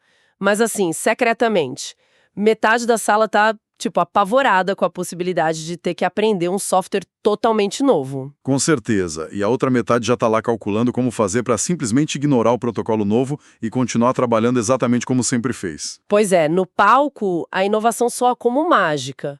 Mas na prática, a simples ideia de alterar a rotina diária gera calafrios na maioria das pessoas. Todo mundo quer levantar o troféu da mudança, mas quase ninguém quer passar por aquele desconforto chato do treinamento, sabe? É bem por aí. E é por isso que a gente precisa abrir a caixa preta desse comportamento hoje. Bem-vindos a mais um mergulho profundo. A nossa missão hoje é justamente decodificar essa resistência humana e corporativa. E para entender o que realmente acontece nos bastidores dessa resistência toda, a gente vai dissecar um material de base muito revelador. Nós estamos analisando o texto acadêmico Gestão para a Inovação, Mudanças e Conflitos. É um material que traz as perspectivas de gigantes da administração, como o Kotter, o Robbins e o Mota. Nomes de peso, né? E o nosso objetivo não é só ficar debatendo teorias distantes, mas transformar isso numa ferramenta prática, especialmente para estudantes de gestão ou qualquer pessoa que já tentou entender por que aquele projeto genial simplesmente afundou. Exato. E o ponto alto da nossa discussão vai ser focar em como explicar os conceitos de mudança de primeira e segunda ordem para estudantes. A diferença vital entre fazer um ajustezinho estético e realizar uma transformação que realmente abala as estruturas. Essa diferença é tipo a ferramenta de ouro, né? Mas antes de chegar lá, o ponto de partida de tudo isso é um grito de guerra muito direto que o Robbins cita na literatura: mude ou morra. Um lema bem dramático, mas muito real. Muito real. A sobrevivência, no cenário atual, exige inovação constante. Mas a grande pergunta é, se a regra é clara, e todo mundo sabe que ficar parado significa desaparecer do mercado, por que a inércia ainda vence na maioria das vezes? Por que a gente prefere o risco de morrer no longo prazo, ao invés de simplesmente mudar hoje? A resposta do Kotter para isso é fascinante. Ele foca no custo biológico e psicológico da inovação. Veja bem, toda inovação real exige adquirir novas habilidades e novos conhecimentos. O que dá muito trabalho. Muito trabalho. Na prática, isso obriga a pessoa a abandonar uma forma de trabalhar que ela já domina, uma rotina que traz segurança para ela, sabe? O ser humano tem um apego profundo ao conhecido, porque a previsibilidade economiza energia do cérebro. Ah, claro, o cérebro quer sempre a rota mais fácil. Isso. Então, quando a empresa exige uma nova postura, a pessoa não vê isso como uma melhoria. Ela sente que é uma ameaça direta aos domínios pessoais dela, à própria competência dela. Nossa, é como se a mudança dissesse, tipo, você não é mais bom o suficiente no que faz. Perfeito, é exatamente essa sensação. E a reação natural a essa ameaça é o conflito. O conflito não é uma falha, é um produto natural. E ele pode ser uma resistência ativa, tipo uma discussão acalorada numa reunião, ou aquela resistência passiva, bem sorrateira. Aquela em que o funcionário misteriosamente esquece a senha do sistema novo toda semana, né? Exato. Ele não bate de frente, mas ele sabota o processo. Sabe, vamos trazer isso para a realidade de quem está na universidade agora? Vamos. Por estudante que está lá tentando otimizar a própria rotina de estudos. Boa, um ótimo paralelo. É como quando a gente tenta adotar um sistema novo. A mente racional pensa, bom, vou abandonar essa leitura velha de apostilas e usar um método super avançado de repetição espaçada com flashcards virtuais. Um método muito mais eficiente, teoricamente. Sim, a mente deseja a inovação das notas altas, mas na noite anterior à prova, aquele instinto básico grita para você largar tudo e voltar apenas a grifar o texto com o bom e velho marca-texto amarelo. O esforço inicial de construir um hábito novo causa uma fricção imensa, sabe? Nossa, sim. E o seu exemplo dos flashcards ilustra perfeitamente essa resistência individual. Agora multiplica isso. Imagina levar isso para o nível organizacional. Numa sala de aula inteira resistindo. Imagina se a direção obriga todos os alunos e professores a mudarem o método da noite para o dia. A fricção se multiplica exponencialmente. E o texto de base levanta uma tese crucial aí. O conflito gerado por essa fricção, ele não é um erro de percurso. Não é culpa do gerente de projetos, então? Não. Onde existe tentativa de alterar o status quo, a temperatura vai subir. É inevitável. Tá, mas aí entra uma dúvida. Se o cérebro humano já é programado para economizar energia e resistir a essa quebra de padrão, como é que as empresas lidam com isso na vida real? As estruturas dos escritórios, os organogramas, eles ajudam a quebrar essa resistência ou acabam jogando gasolina nesse incêndio? Na imensa maioria dos casos, jogam gasolina. As estruturas tradicionais são desenhadas para manter as coisas exatamente como estão. O Kotter mapeia os inibidores estruturais, e o principal deles é a divisão funcional do trabalho. A famosa separação por departamentos. Isso. Quando uma empresa fragmenta as operações em departamentos rígidos, tipo, o marketing fica no 5º andar, o financeiro no 4º, o RH no 3º, ela cria fortalezas. Criam-se verdadeiros feudos, com seus próprios reis e regras. E ninguém conversa com ninguém, né? Exato. A informação para de fluir horizontalmente. Ela só sobe e desce de forma super burocrática. E outro inibidor grave que ele cita é a alta centralização de decisões. Quando só o chefe do chefe pode aprovar uma ideia simples. Pois é, se só o topo da pirâmide pode decidir, a base aprende rapidinho que pensar diferente não compensa. As pessoas se condicionam a ficar esperando a ordem cair do céu sem tomar iniciativa. Espera, pausa aí. Se a divisão funcional cria esses feudos blindados que matam a inovação, qual seria a alternativa prática? A gente simplesmente implode os departamentos, pega o contador e a designer gráfica e senta todo mundo na mesma mesa sem hierarquia nenhuma? Não precisa chegar nesse extremo de criar o caos. Porque a literatura fala muito em orientação por processos. Só que isso soa como aquele jargão de reunião corporativa, sabe? O que isso realmente significa para o funcionário comum numa tarde de terça-feira? Entendo perfeitamente, parece jargão mesmo, mas não significa abolir a ordem. Significa alterar a lente pela qual o trabalho é visto. Num feudo, a pessoa olha só para a tarefa dela. O marketing faz a campanha e joga o problema por cima do muro lá para as vendas. E lava as mãos, né? O problema não é mais meu. Isso. Já na orientação por processos, esse muro é derrubado. O foco deixa de ser qual é a minha tarefa isolada e passa a ser como a gente cria valor desde a ideia até o produto chegar na mão do cliente. Então todo mundo acompanha a jornada do produto. Exatamente. Numa terça-tarde, em vez de mandar um e-mail super formal para o outro andar pedindo uma permissão, aquele contador e aquela designer estão sentados na mesma sala de projeto, trabalhando juntos. Nas famosas squads? Isso, essa integração multidisciplinar horizontaliza a empresa. E sabe o que é mais legal? O atrito de ideias entre pessoas com visões tão diferentes é exatamente o que gera a faísca da inovação. Nossa, faz todo sentido. Então, para que essa faísca não apague, a gente precisa desses facilitadores. Governança transparente, líderes que confiam nas equipes e um compartilhamento real de riscos. Sem confiança, a inovação trava. Mas isso nos coloca diante de um dilema, né? Porque se a empresa escuta aquele grito de mude ou morra por causa de uma nova tecnologia, ela precisa planejar uma resposta.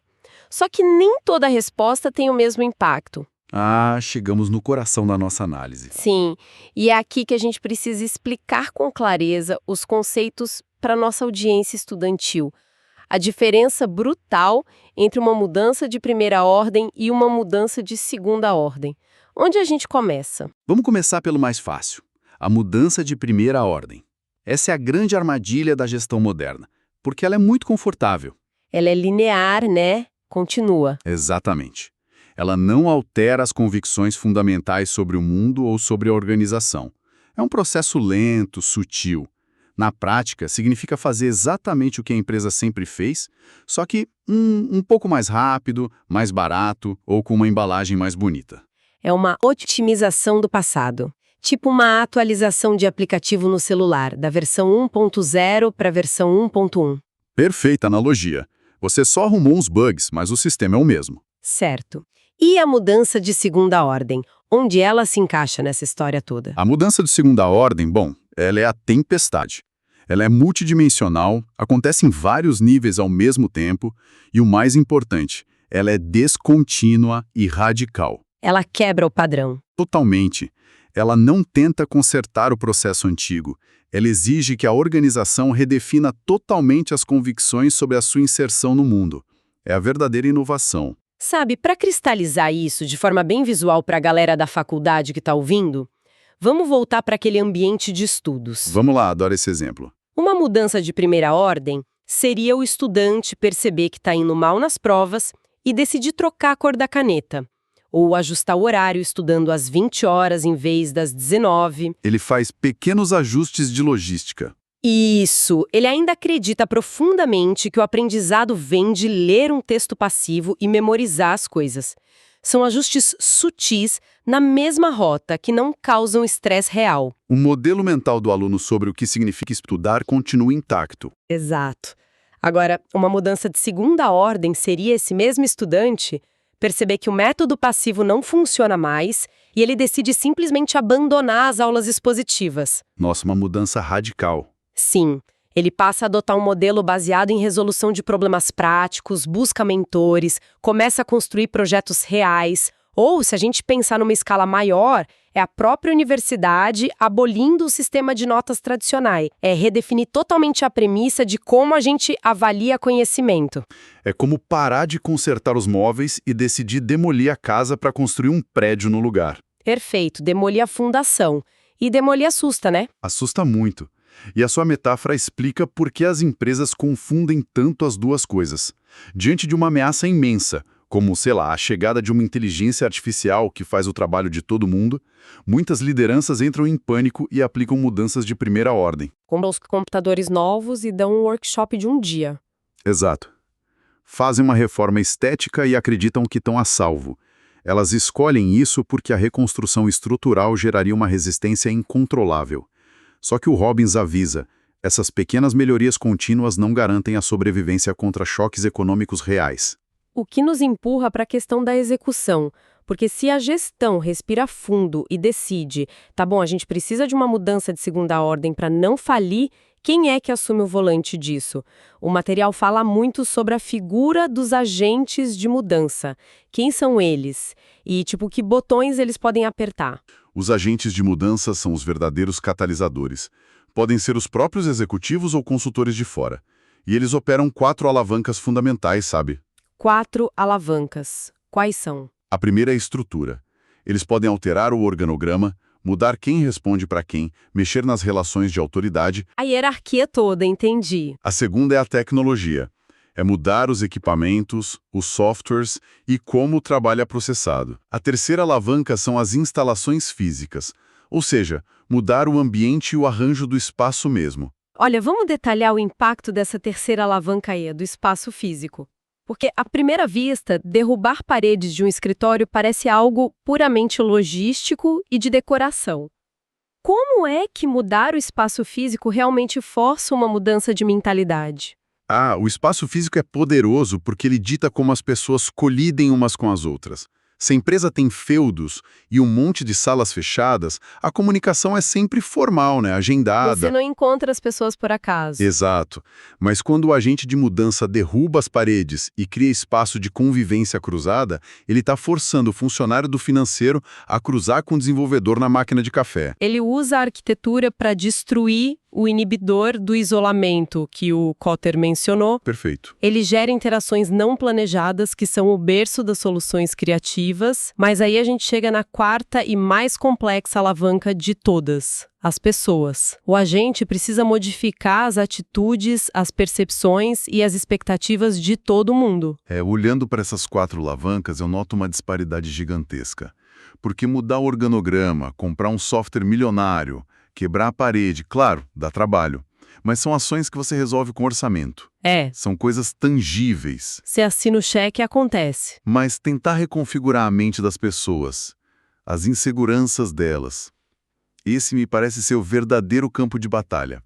É possível, sei lá, que uma empresa invista milhões nas 3 primeiras alavancas e o projeto fracasse inteiramente só por causa da quarta? Acontece todos os dias no mercado corporativo. Porque a quarta alavanca é orgânica, ela é irracional muitas vezes. Imagina que o agente traz um sistema super moderno, mas não consegue mudar a percepção da equipe. O que o pessoal faz? Os funcionários vão usar o software de última geração para continuar replicando exatamente os mesmos erros do passado. Só que agora com uma interface muito mais bonita. Nossa, genial! É a maquiagem da mudança. O autor Mota alerta que mudar é um ônus. Exige que a pessoa crie novos significados para o seu papel na empresa. E essa resistência não vive num vácuo, sabe? Ela é alimentada pelo maior obstáculo invisível de qualquer organização, que é a famosa cultura organizacional. Essa cultura é um fantasma forte. Sabe, todo mundo que já leu sobre negócios ou procurou emprego esbarrou nesse termo de fit cultural ou cultura da empresa. Tá em toda a vaga de emprego, né? Tá em todo lugar. E geralmente soa como algo positivo, tipo, temos mesa de ping-pong, puffs coloridos, um ambiente super descontraído. Mas as fontes tratam a cultura de uma forma muito mais densa. O que é exatamente essa força? É muito mais do que puffs coloridos. Segundo Bittencourt e o Robbins, a cultura é o sistema de valores compartilhados da empresa. É o DNA. O Robbins até destrincha isso em 7 características que ditam o comportamento de todos. 7? Pode citar algumas para a gente ter uma ideia? Claro, ele fala sobre o nível de inovação estimulado, a atenção aos detalhes, a orientação para resultados. Tá, resultados é sempre um peso. Sim. Tem também orientação para pessoas, orientação para a equipe, a agressividade competitiva e, por fim, a busca por estabilidade. O segredo não é decorar essa lista, mas entender como essas forças colidem na prática. E como se dá essa colisão no dia a dia? Tipo, dá um exemplo de como esses valores entram em guerra durante uma tentativa de inovar. Imagina a cena. Um agente de mudança tenta implementar um processo criativo que vai demorar meses para dar retorno. A diretoria faz um discurso lindo de que apoia a inovação, que é um dos 7 valores. Tudo lindo no papel. Mas a cultura real da empresa tem uma orientação para resultados extremamente agressiva no curto prazo. Aí, no primeiro mês em que a inovação não gera lucro imediato, o que acontece? A cultura de agressividade por resultados esmaga a iniciativa de inovação. Os líderes entram em pânico e mandam todo mundo voltar para o método antigo para bater a meta do trimestre. Exatamente. A cultura real sempre vence o discurso do papel. E isso leva a gente a debater a diferença entre culturas fracas e culturas fortes. É aqui que o conceito fica bem perigoso pelo que eu entendi das leituras. Porque numa cultura forte, os valores centrais não são só, tipo, sugestões do RH. Eles são intensamente acatados por todo mundo, né? Eles viram regras invisíveis, tão fortes que a diretoria nem precisa de manual de conduta. As pessoas sabem instintivamente o que é tabu. E é aí que o Mota acende um sinal de alerta gigante. Porque uma cultura forte gera uma coesão maravilhosa em tempos de paz. Fica todo mundo alinhado. Mas em tempos de crise, quando o tal do mude ou morra ecua pelo mercado, as tradições do passado começam a engessar o presente. A empresa fica travada. Travada. O excesso de prudência, o medo de não ofender a história gloriosa da empresa, vira uma hesitação fatal. A organização fica paralisada pela própria identidade. Sabe a imagem que vem na minha cabeça?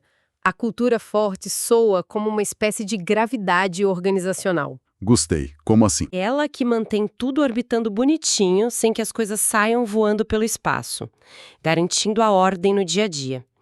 Mas aí, quando um agente de mudança entra no cenário e tenta lançar um foguete, que seria uma inovação radical de segunda ordem, essa mesma gravidade colossal puxa a ideia violentamente de volta para o chão da estabilidade. Nossa, é uma analogia perfeita. O mecanismo que foi criado para manter a segurança acaba esmagando a evolução. Tentar forçar uma mudança sem entender essa gravidade é suicídio corporativo. É remar contra a maré. É tentar empurrar uma rocha montanha acima sem entender a física do terreno. Ela vai rolar de volta e te esmagar. As pessoas vivem dentro dessa gravidade.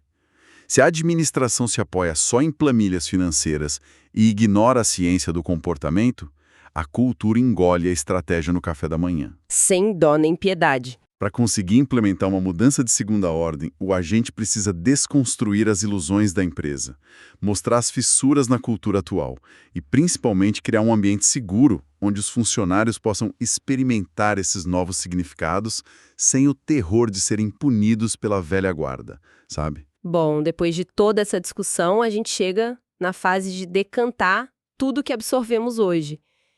E foi uma jornada bem densa, através dessas engrenagens corporativas, né? Com certeza, muitos conceitos importantes. Se a gente fosse extrair o núcleo desse mergulho nas ideias do Kotter, do Robbins e do Mota, para quem está escutando, o primeiro passo seria reconhecer que a inovação verdadeira dói. Dói e dá trabalho. Sim.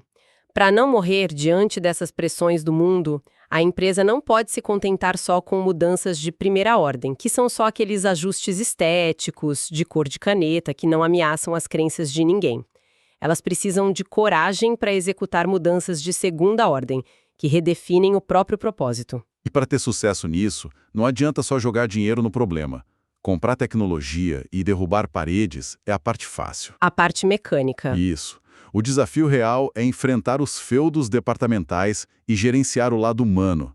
É preciso lidar de frente com a inércia, batendo de frente com essa força gravitacional que é a cultura organizacional. Resumo cirúrgico. A tecnologia pode até ser o motor de tudo isso, mas as pessoas são o volante e os freios. Sem alinhar o sistema de crenças da equipe aos novos processos, qualquer tentativa de inovação radical vai ser sabotada de dentro para fora. Seja com protestos explícitos ou com aquela resistência silenciosa de esquecer a senha do sistema, né? Compreender esses mecanismos não é exclusividade de quem senta na cadeira de CEO. É essencial para qualquer estudante ou profissional que quer ser um catalisador de mudança no seu próprio ambiente. Com certeza. Isso nos deixa no limiar de um dilema que é fascinante. Para encerrar nosso mergulho profundo de hoje, eu quero deixar um questionamento para quem nos escuta refletir internamente. Vamos lá, qual a reflexão final? Acompanhe meu raciocínio com tudo que a gente debateu. A literatura popular de negócios e os grandes palestrantes quase sempre exaltam empresas que possuem as famosas culturas fortes, onde os valores são inflexíveis e bem enraizados na identidade de cada pessoa. É vendido como o ápice do sucesso, né? Ter uma cultura inabalável. Exato, mas considerando o poder de atração e toda essa gravidade que a gente acabou de discutir, não seria essa tal cultura forte uma potencial armadilha letal? Fica o questionamento.